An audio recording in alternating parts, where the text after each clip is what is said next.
Веќе 2 месеци во Македонија недостасува сирупот Депакин кој го користат децата болни од епилепсија. Лекарите им препишуваат таблетарна терапија за возрасни, но родителите реагираат дека таа не е соодветна и се плашат дека ќе го загрозат здравјето на нивните деца. Залихи нема, а бројот на епилептични напади кај децата без терапија се зголемува. Моето дете имаше прекинот 4 дена, бидејќи лекот не успев да го набавам. На Косово стигна за жал предоцна откако моето дете доживеа напад. Сметам дека тоа е сериозен прекин од 4 дена.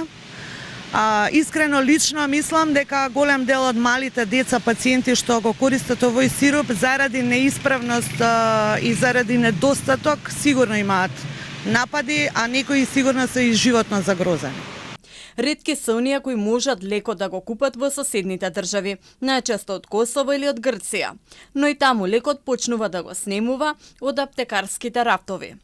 Десетина мајки се во неможност да го набават лекот, бидејќи они не може да си дозволат да отидат во Солун, на Косово, да платат огромни пари, ниту па имаат познаници за да би се снашла. Македонските пациенти едноставно ги спокрадоа косовските пациенти, бидејќи јас добив одговор од аптека во Косово дека они веќе немаат лекови дури ни за нивните деца. Проблемот го потврдуваат и во аптеките. Повеќето од нив ни кажаат дека сирупот го нема подолго време и не знаат кога ќе пристигне нова пратка.